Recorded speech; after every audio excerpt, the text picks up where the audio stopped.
escucha mi video tiene pegado. Sí.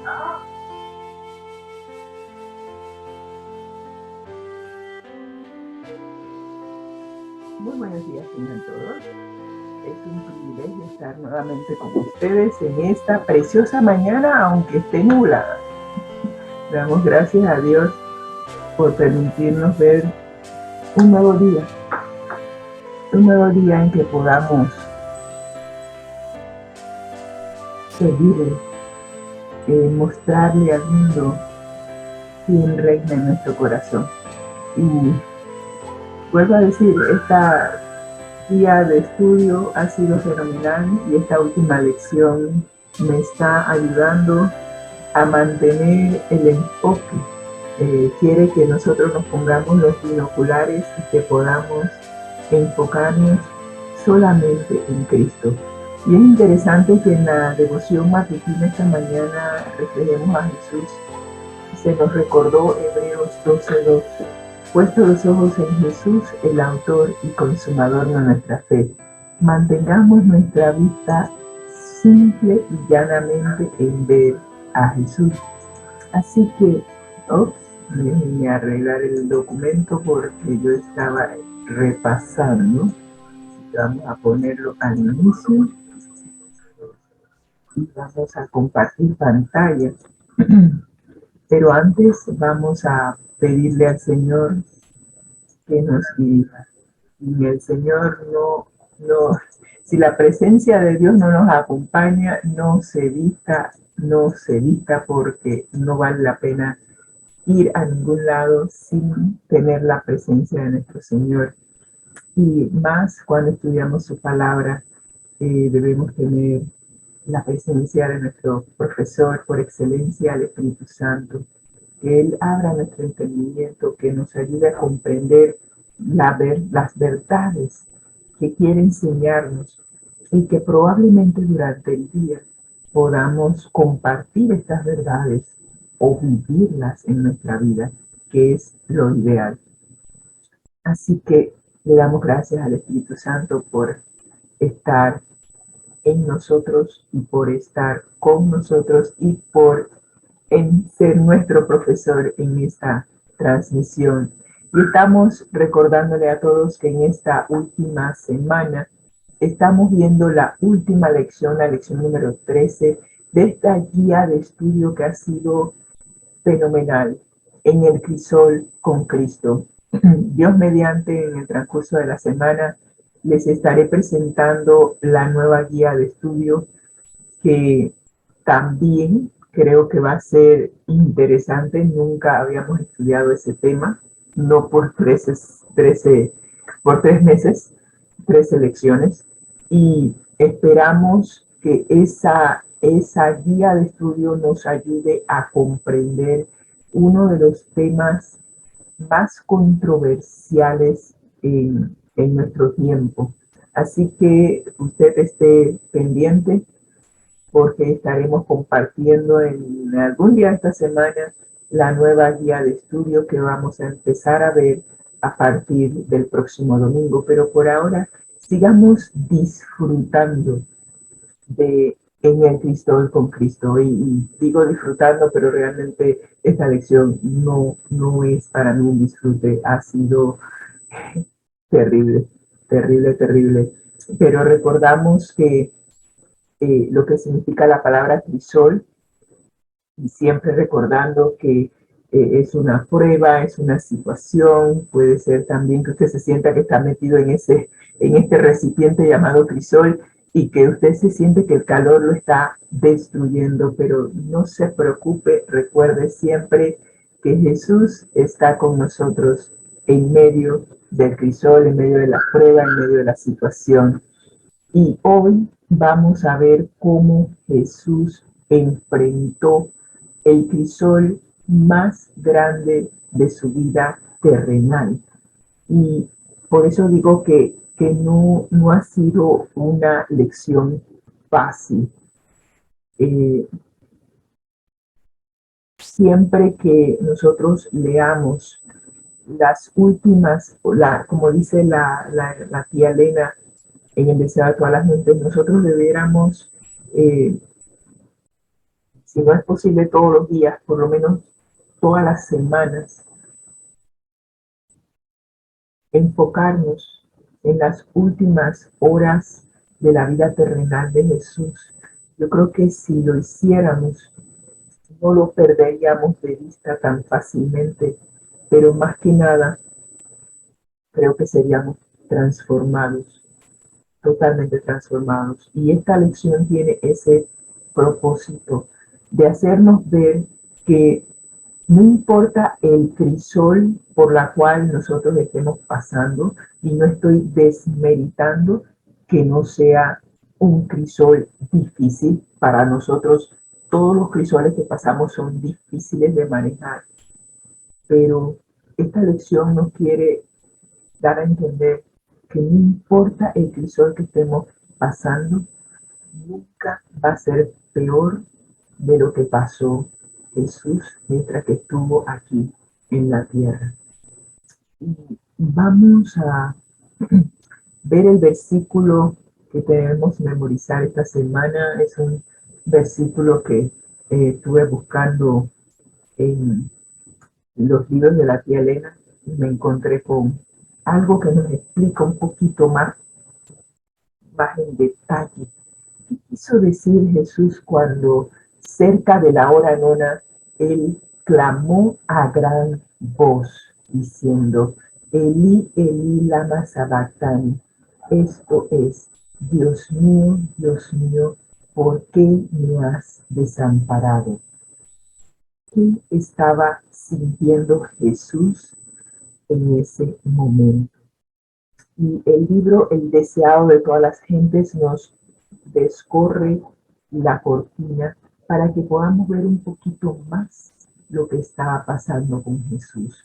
Toda su vida, Cristo había estado proclamando a un mundo caído las buenas nuevas de la misericordia y el amor perdonador del Padre. Su tema era la salvación, aún del principal de los pecadores. No importaba qué tan pecador tú y yo seamos, hay esperanza, hay un plan de rescate. Pero en estos momentos, sintiendo el terrible peso de la culpabilidad que lleva, no puede ver el rostro reconciliador del Padre. Al sentir el Salvador que de él se retraía el semblante divino, en esta hora de suprema angustia, atravesó su corazón un pesar que nunca podrá comprender plenamente el hombre. Tan grande fue esa agonía de ver que el semblante de su padre se iba desvaneciéndose. Yo ya no lo veía, que apenas le dejaba sentir el dolor. A ese punto de angustia había llegado nuestro amante Salvador. Con asombro, los ángeles presenciaron la desesperada agonía del Salvador. Las huestes del cielo velaron sus rostros para no ver ese terrible espectáculo. La naturaleza misma inanimada expresó su simpatía por su autor, insultado y moribundo. El sol se negó a mirar la terrible escena. Sus rayos brillantes iluminaban la tierra al mediodía, cuando de repente parecieron borrarse, como fúnebre mortaja. Una oscuridad completa rodeó la cruz. Fueron hechas tinieblas sobre toda la tierra hasta la hora de nona. Eran las 3 de la tarde. Usted solo visualice lo que le estoy describiendo. Desde el mediodía hasta las 3 de la tarde. Total oscuridad, peor que la de medianoche. Estas tinieblas que eran tan profundas como la medianoche, sin luna ni estrellas, no se vería ningún eclipse ni a otra causa natural. Era en un testimonio milagroso dado por Dios para confirmar la fe de las generaciones futuras o ulteriores. En esa densa oscuridad se ocultaba la presencia de Dios. Él hace de las tinieblas su pabellón y oculta su gloria de los ojos humanos. Dios y sus santos ángeles estaban al lado de la cruz. El Padre estaba con su Hijo. Sin embargo, su presencia no se reveló. Si su gloria hubiese fulgurado de la nube, habría quedado destruido todo espectador humano. En aquella hora terrible, Cristo no fue consolado por la presencia del Padre. Pisó solo el lagar y del pueblo no hubo nadie, ni siquiera pudo sentir la presencia de su Padre en este momento de tanta angustia. Todo lo sufrió solo por amor a nosotros. Y cuando tú contemplas a Jesús en esta situación, te das cuenta que nosotros nunca vamos a pasar por semejante agonía, porque el Señor nos prometió antes de irse que estaría con nosotros todos los días hasta el fin del mundo.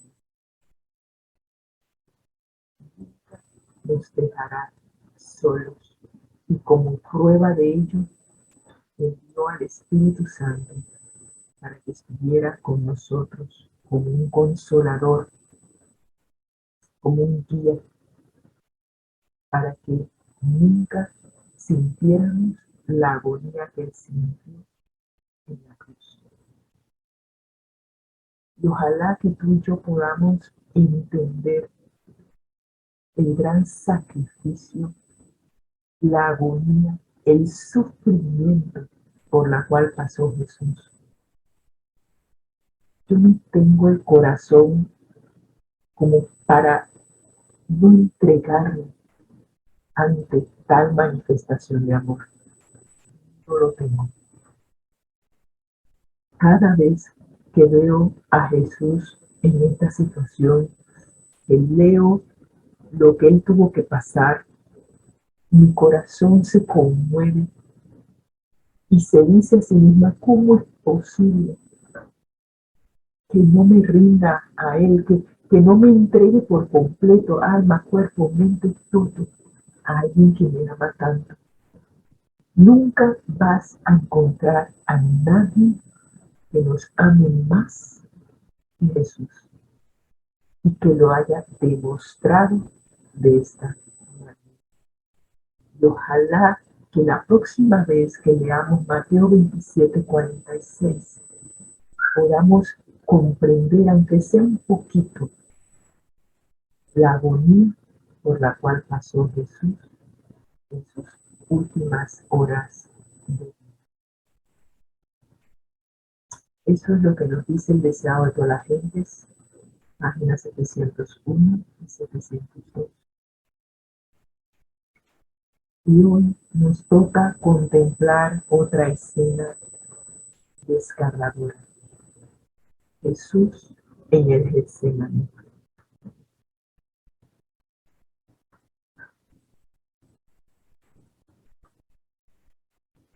La guía de estudio empieza por un texto bíblico en Marcos 14:34 que nos dice: y les dijo, hablando Jesús a sus discípulos, mi alma está muy triste hasta la muerte. Quedaos aquí y velad. Conforme se acercaba a Getsemaní, Jesús sintió una tremenda angustia y una gran necesidad de apoyo por parte de sus discípulos. Vuelvo y digo, jamás tú y yo pasaremos por una angustia como la que pasó Jesús. Todo lo que Jesús sufrió durante sus 33 años en la tierra no se compara con lo que comenzó a enfrentar en las últimas horas antes de la cruz. Y durante las edades eternas se planeó, se hizo un diseño del plan de salvación que incluía el sacrificio de Jesús como ofrenda por el pecado del mundo. Y ahora, ese plan que estaba antes de la fundación del mundo debía ejecutarse en cada uno de sus detalles. ¿Qué nos dicen los siguientes versículos sobre el sufrimiento de Cristo en el Getsemaní? Por ser versículos que están concatenados el uno al otro, vamos a leerlos todos. Sin embargo, quiero recordarles que durante este mes de septiembre estamos celebrando el mes de la Biblia.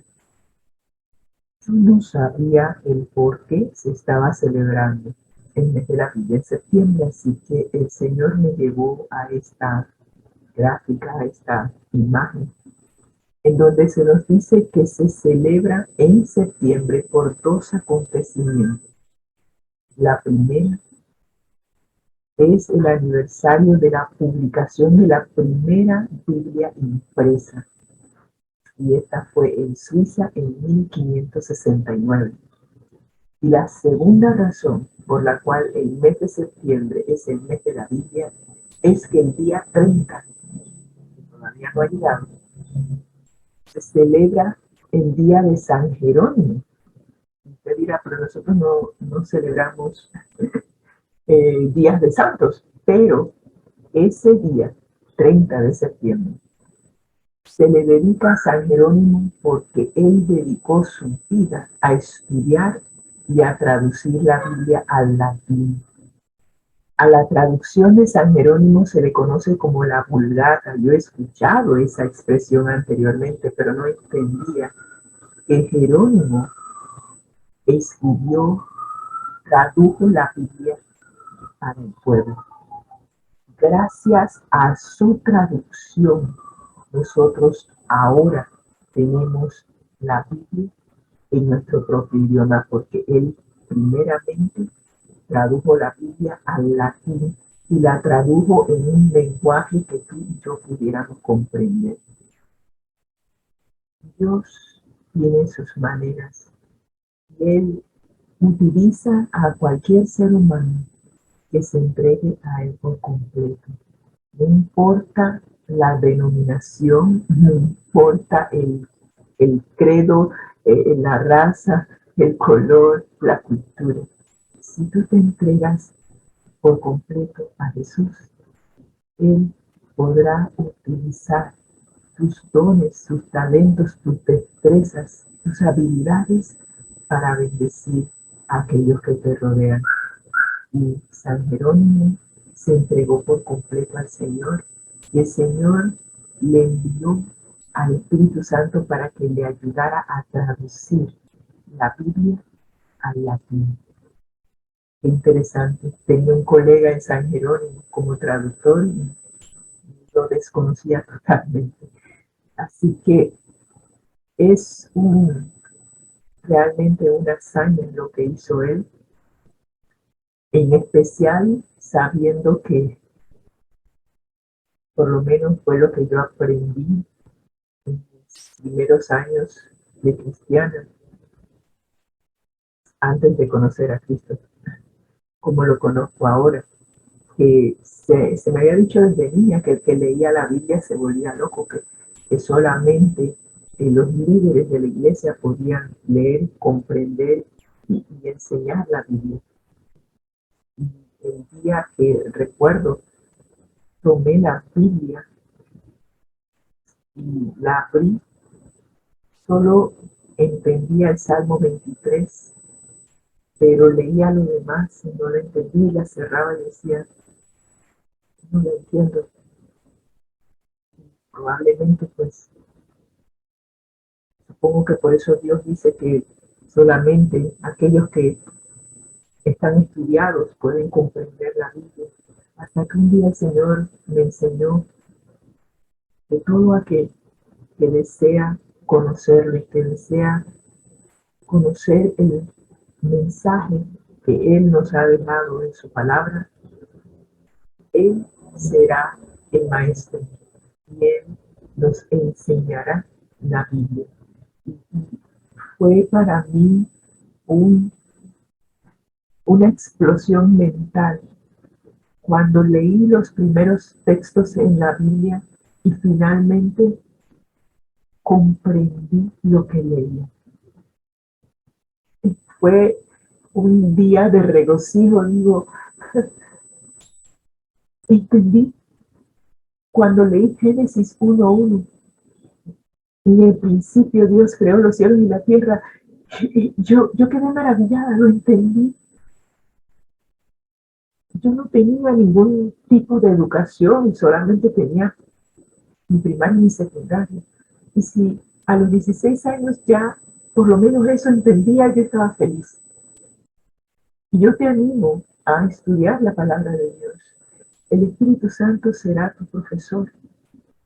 Y si tú vienes y te entregas al Señor y dices, Señor, quiero conocerte, quiero estudiar tu palabra y que tú te reveles, me muestres la verdad en tu palabra. Créeme que esa oración el Señor no la pasa desapercibida y te va a contestar a la luz del rayo y te mostrará la verdad, te mostrará más que la verdad, se va a revelar a ti y te va a mostrar realmente quién es Dios. Llegarás a conocerlo de una manera personal y cuando Dios se revele a ti, créeme, tu vida nunca será igual. Así que te invito, no porque sea septiembre, pero aprovechando la coyuntura, te invito a estudiar la palabra de Dios y a conocerla por ti mismo. Y hablando de estudiar la palabra de Dios, vamos a estudiar y vamos a ver qué el Señor nos revela en cuanto al sufrimiento de Cristo en el Getsemaní. Y el primer texto que aparece en la guía de estudio es Mateo 26:39, que nos dice, yendo un poco adelante, se postró sobre su rostro, llorando, diciendo, orando y diciendo, Padre mío, si es posible, pase de mí esta copa, pero no sea como yo quiero, sino como tú. Yo creo que tú y yo nunca comprenderemos la magnitud, la profundidad de esta oración de Jesús. Pero vamos a leer todos los textos y vamos a permitir que el Señor nos hable. Marcos 14:32-34 nos dice, vinieron pues a un lugar que se llama Getsemaní y dijo a sus discípulos, sentaos aquí, entre tanto que yo oro.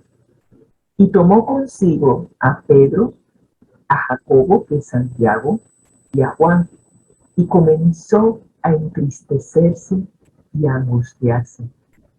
Y les dijo, mi alma está muy triste hasta la muerte. Quedaos aquí y velad. Yéndose un poco adelante, se postró en tierra y oró que si fuese posible pasase de él aquella hora. Y decía, Abba Padre, todas las cosas son posibles para ti. Aparta de mí esta copa, mas no lo que yo quiero, sino lo que tú. Y él se apartó de ellos a distancia como de un tiro de piedra, y puesto de rodillas oró, diciendo: Padre, si quieres, pasa de mí esta copa, pero no se haga mi voluntad, sino la tuya. Y se le apareció un ángel del cielo para fortalecerle, y estando en agonía oraba más intensamente, y era su sudor como grandes gotas de sangre que caían hasta la tierra.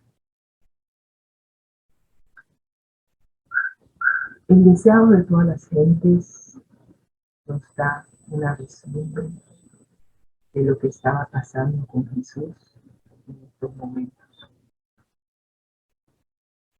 Fue a corta distancia de ellos, no tan lejos, que no pudiesen verlo y oírlo, y cayó postrado en el suelo.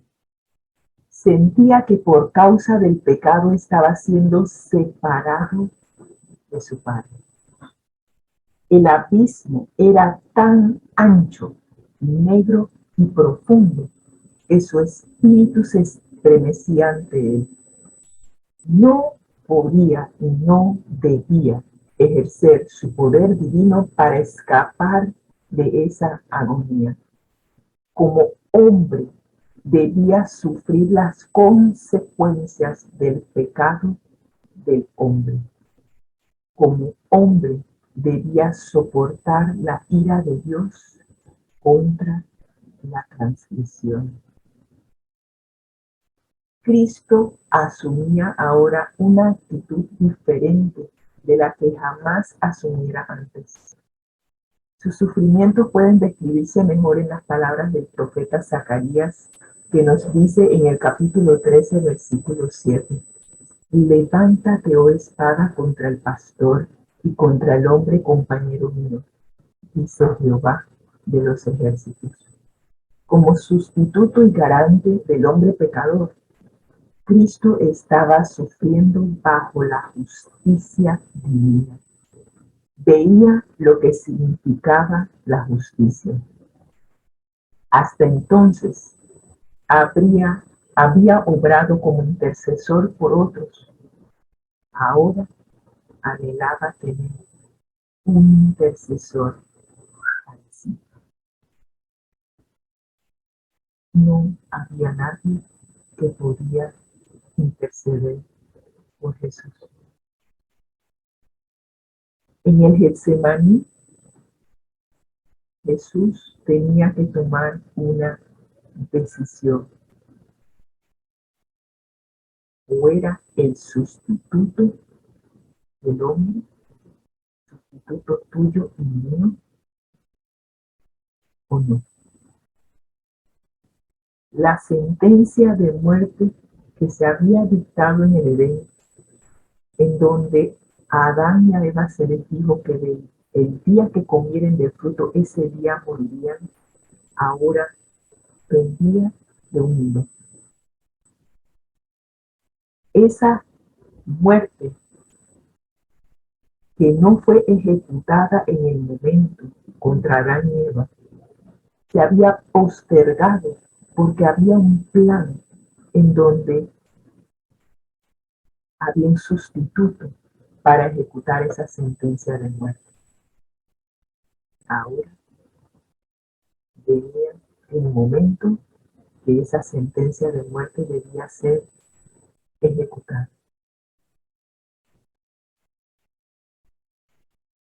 ¿Pasaría Jesús este crisol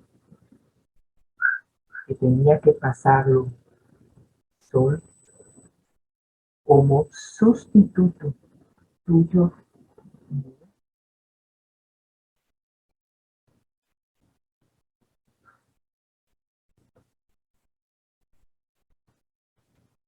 Creo que antes de ir a esa escena, necesito compartir con ustedes esta cita de la hermana Juan que no incluí, para que ustedes tengan en mente lo que estaba en juego. Jesús, en el momento de que él estaba en el Getsemaní, este capítulo se titula el Getsemaní, es el capítulo 74, si la memoria no me falla, del deseado de todas las gentes. Aquí nos va a dar una vislumbre de lo que estaba pasando. Y dice la cita: sintiendo quebrantada su unidad con el Padre, temía que su naturaleza humana no pudiese soportar el venidero conflicto con las potestades de las tinieblas.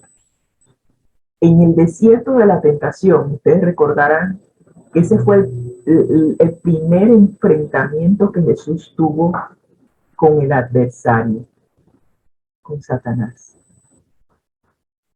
Y en ese conflicto había estado en juego el destino de la raza humana. Cristo había vencido entonces, pero ahora el tentador había acudido a la última y terrible lucha, para la cual se había estado preparando durante los 3 años del ministerio de Cristo. Para él, Satanás, todo estaba en juego. Si fracasaba en esta oportunidad, en esta lucha contra Cristo, Satanás iba a perder su esperanza de dominio. Iba a perder los reinos del mundo, porque estos llegarían a ser finalmente de Cristo. Y él mismo iba a ser derribado y desechado. Pero si Satanás podía vencer a Cristo aquí, la tierra llegaría a ser el reino de Satanás. Y la familia humana estaría para siempre bajo su poder. Yo tiemblo, porque si Jesús hubiese desistido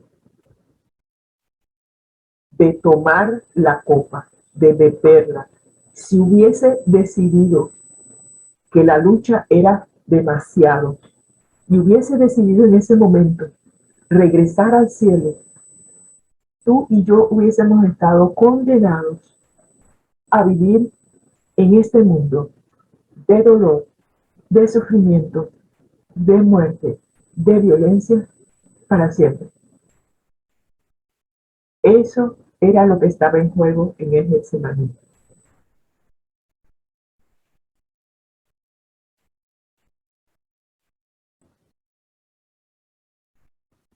Frente a las consecuencias posibles del conflicto,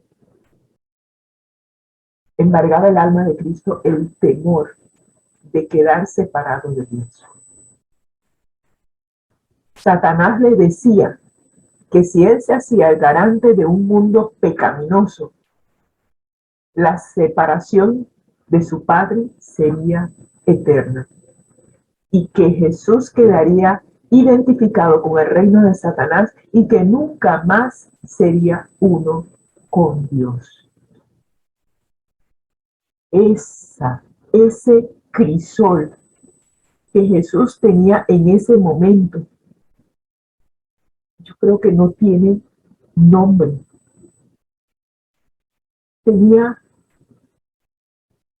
Le agobiaba el hecho de quedar separado de su Padre si él nos reemplazaba a ti y a mí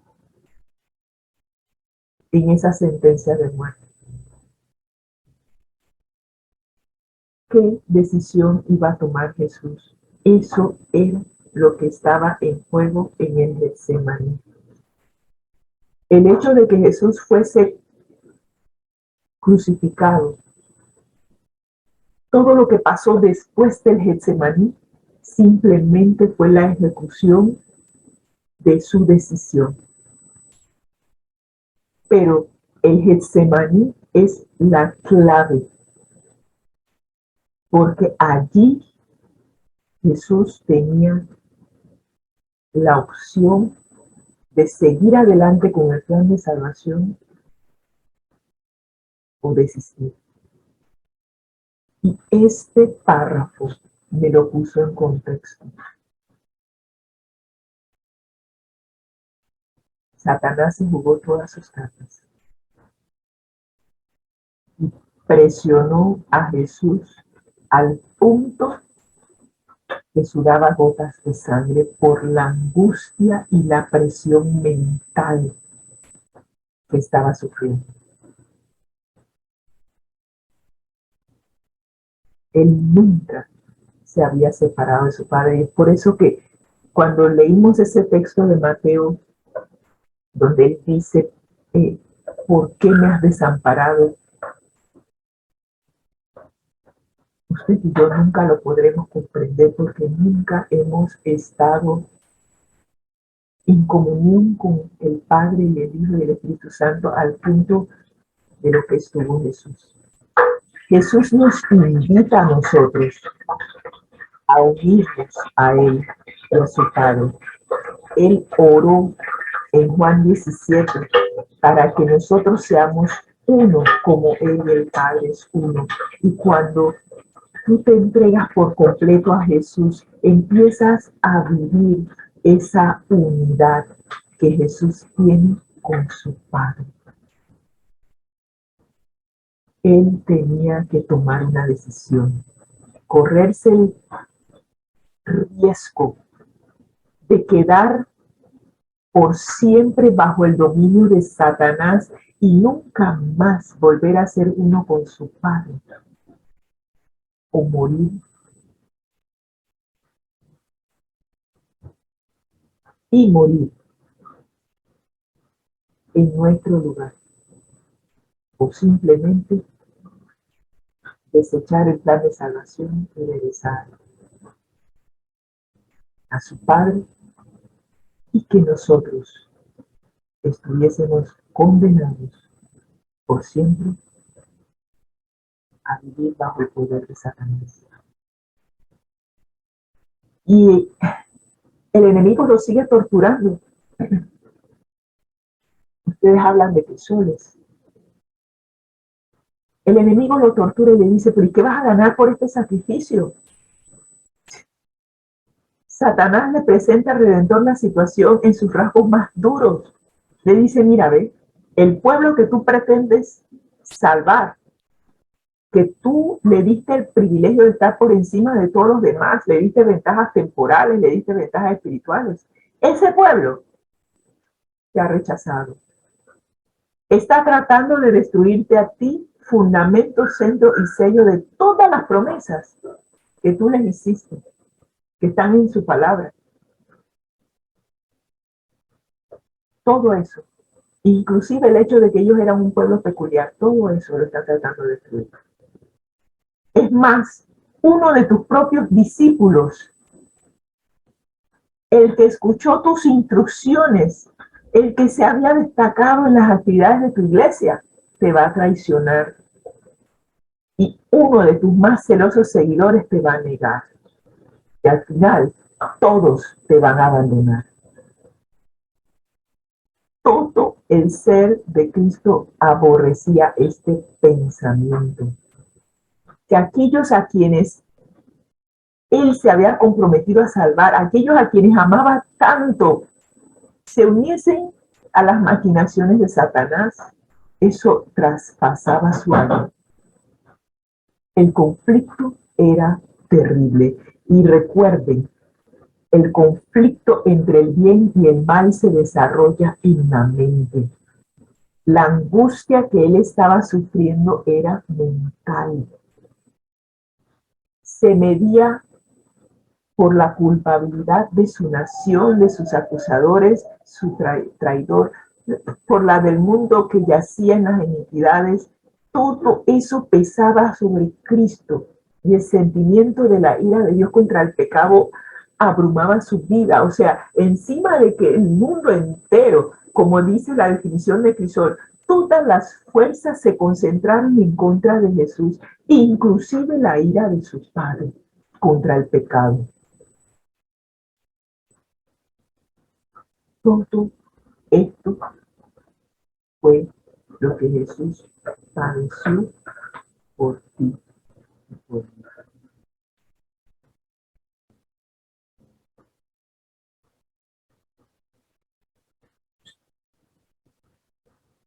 Si sigues contemplando a Jesús, vas a mirarlo a él contemplando el precio que ha de pagar por el alma humana. En su agonía se aferraba al suelo frío, como para evitar ser alejado más de Dios. El frío rocío de la noche cae sobre su cuerpo postrado, pero él no le presta atención. De sus labios pálidos brota el amargo clamor. Padre mío, si es posible, pase de mí este vaso. Pero aún en esa condición añade, entero, no como yo quiera, sino como tú. Al final, todos nosotros sabemos lo que decidió Jesús. Decidió tomar la copa, correr el riesgo de que en la mitad de todo lo que le iba a pasar, él no lo pudiese soportar, llamase a sus ángeles que lo vinieran a rescatar y dejar que el ser humano estuviera condenado a vivir eternamente separado de él y eternamente bajo el dominio de Satanás. Tomó la copa y permitió que la voluntad del Padre se llevara a cabo. Tal es el amor de Jesús a nosotros. Si ese amor no te conmueve, no sé qué más tiene que hacer Jesús para mostrarte cuánto te amo y cuánto me ama a mí. Yo sí sé algo. Si Jesús estuvo dispuesto a correrse el riesgo, como el tentador se lo puso, de quedar eternamente separado de su Padre, solo para que yo no viviera eternamente bajo el dominio de Satanás. Todo lo que me ofrezca el tentador aquí no podrá separarme del gran amor que Jesús ha manifestado conmigo. Y entiendo lo que dice Pablo, entiendo perfectamente que nada ni nadie te separe del gran amor que Dios manifestó, permitiendo que Jesús pasara por semejante angustia. Si hoy sientes el amor de Cristo llamándote hijo mío, hija mía, así como yo me entregué por ti, te invito, te pido que entregues tu vida en mis manos. Te limpiaré de todo pecado y de toda maldad. Y al final te iré moldeando, te iré preparando para que al final, cuando regrese en gloria y majestad, ya esta vez como Rey de Reyes y Señor de Señores, puedas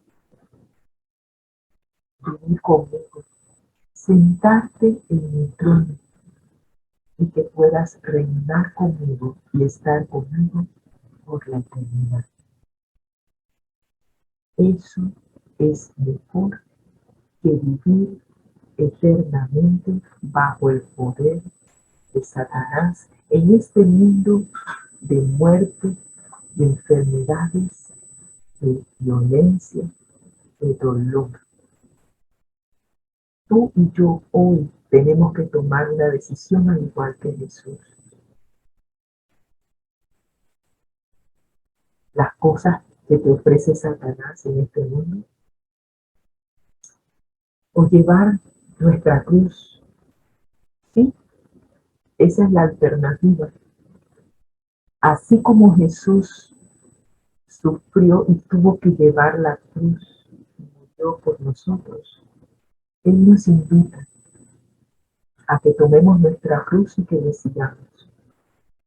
Nuestra vida no va a ser fácil porque tendremos que luchar contra el adversario, pero Él nos promete que no nos va a dejar solos, que siempre estará con nosotros y que Él peleará nuestras batallas y que cuando estemos en los crisoles que Él ha diseñado para purificarnos de todo aquello que se nos pegó estando bajo el dominio del adversario, podamos permitir que el Espíritu Santo limpie, nos purifique, para que cuando Él venga estemos listos. Pero tenemos que tomar una decisión hoy. Hoy nosotros estamos en el Getsemaní y hay que tomar una decisión. Por lo que nos dice Satanás, no, no, que vas a tomar la cruz. Yo te ofrezco, mira, casa, carro, dinero. Disfruta de la vida es una. Disfrútala, que vas a tomar cruz y a vivir esa vida de sacrificio. Y muchos se han ido con ese argumento. Jesús nos ofrece, sí, es cierto, hay que llevar la cruz. Pero no todo es cruz. Hay momentos en que el Señor, al bendecirnos con su presencia, también nos inunda de bendición, de paz, de amor, de paciencia. No todo es cruz. Tendremos momentos en que simplemente por estar en presencia de Dios, Él te va a inundar con su amor. Y cuando te inunda con ese amor, la paz y la tranquilidad que tienes supera cualquier cosa. Yo tomé la decisión de tomar mi cruz. ¿Y tú qué decides? Oremos. Señor, al estar en el Getsemaní contigo, ahora nos damos cuenta de lo que realmente estaba en juego. Nunca vi el Getsemaní como Arubión. Lo que sufriste, tal vez nunca lo podré entender a cabalidad, pero la visión que me has dado me lleva a que tomes mi vida, Señor, que no es mío, porque tú pagaste por ella. Tómala, Señor, y hazla enteramente tuya. Haz lo que tengas que hacer, límpiame de todo pecado, de toda maldad, que no haya trazos en mi vida, en mi mente, en mi corazón, de lo que el enemigo sembró. Erradica todo pecado que hay en mi vida.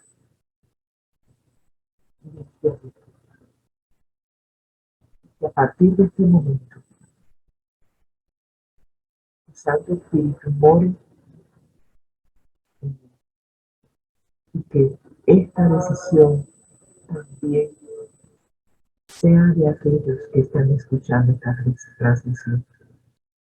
Ellos puedan permitir el Espíritu Santo haga una limpieza total de sus vidas. Ellos se entreguen por completo al control del Espíritu Santo, porque si el Espíritu Santo está en los controles de nuestra vida, Él nos guiará toda verdad, nos limpiará, nos purificará, hará de nuestra vida de una oruga a una preciosa mariposa. Y que a medida que caminamos siguiendo a nuestro pastor, aunque ande en valle de sombra de muerte, no temeré mal alguno, porque su vara y su callado me infundirán aliento. Y Él nos limpiará, nos moldeará, restaurará su imagen en nosotros, y cuando Él venga, estaremos listos para morar con Él por la eternidad. Prefiero a mi Cristo y al mundo hallarse. Esa es la decisión que está en juego hoy. Y ojalá que cada uno de nosotros pueda tomar la decisión correcta. En el nombre de Cristo Jesús.